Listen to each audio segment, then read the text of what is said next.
नाज़रीन, आज बात करेंगे उस जमात की जिसने पूरे सिस्टम को ललकारा था, लेकिन अब खुद सिस्टम से बाहर होती जा रही है। जी हां, मेरे कप्तान की जमात तहरीक इंसाफ, जो कभी जलसे जुलूसों से निजाम को हिला देती थी, कहा जा रहा है कि आज खुद अपनी सियासत को बंद गली में ले जा रही है। जरा याद करें, मेरे कप्तान ने 2 माह कबल जुलाई के आगाज में पार्टी को पैगाम दिया था कि 5 अगस्त को नई एहतजाजी तहरीक अपने नुक्ता उरूज पर होगी और उसे वो जेल से खुद लीड करेंगे। 5 अगस्त गुजर गई तो फिर कहा कि 14 अगस्त को कौम सड़कों पर होगी और फिर कुछ नहीं हुआ। कोई मुतासिरकुन एहतजाज नहीं हुआ, कोई लॉन्ग मार्च नहीं, कोई जलसा नहीं, कोई कॉर्नर मीटिंग भी नहीं हुई और यहां तक कि मेरे कप्तान के बेटों की पाकिस्तान आकर एहतजाज में शिरकत की बातें भी हुई। वजीरों की खबरें चली, फिर नायकॉब कहीं गुम गए, नए वीजे की दरख्वास्तें कहीं फाइलों में गुम हो गई और फिर बेटे अमेरिका से लंदन वापस पहुंच गए, लेकिन पाकिस्तान ना आए। मेरे कप्तान को जेल से निकालने के लिए 90 दिन की बातें भी हुई, रिहाई ना होने की सूरत में सियासत छोड़ने के बुलंदबांग दावे भी किए गए, लेकिन मेरे कप्तान को जेल से बाहर निकालने की तगदौ करते करते अब तहरीक इंसाफ खुद सिस्टम से बाहर निकलने की कोशिश कर रही है। कायमा कमेटियों से इस्तीफे देने के बाद कौमी असेंबली की कार्रवाई का बायकॉट, जिमनी इंतखाबात और सेनेट इलेक्शन का बायकॉट भी कर दिया गया। अब अगला मरहला कौमी असेंबली की रुकनीत से इस्तीफों का भी हो सकता है। अब सवाल यह है कि मेरे कप्तान को जेल से निकालने की तहरीक कहां गई।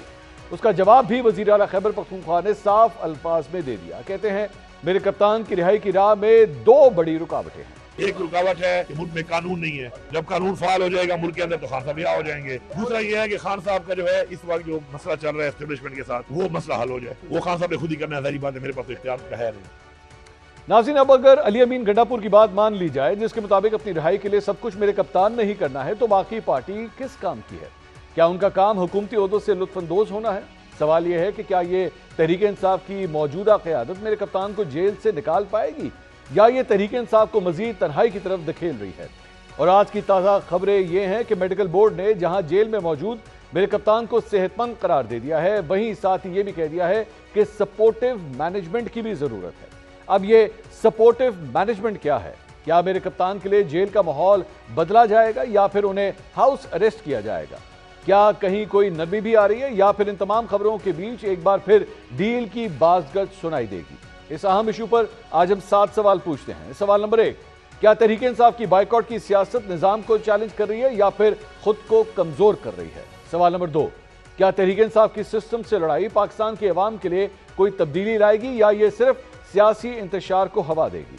सवाल नंबर 3, क्या तहरीक इंसाफ के पास इमरान खान की रिहाई के लिए कोई वाज़ेह रोड मैप है या अब सिर्फ खान की रिहाई एक नारा ही बनकर रह गई है जिसके गिर्द पार्टी अपनी सियासी बका का खेल खेल रही है?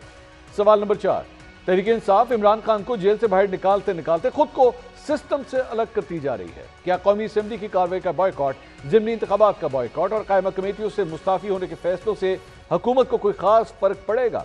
सवाल नंबर 5, जेल में मौजूद इमरान खान की सेहत जहां मेडिकल बोर्ड ने तसल्ली बख्श करार दी, वहां उन्हें सपोर्टिव मैनेजमेंट भी तजवीज की गई है।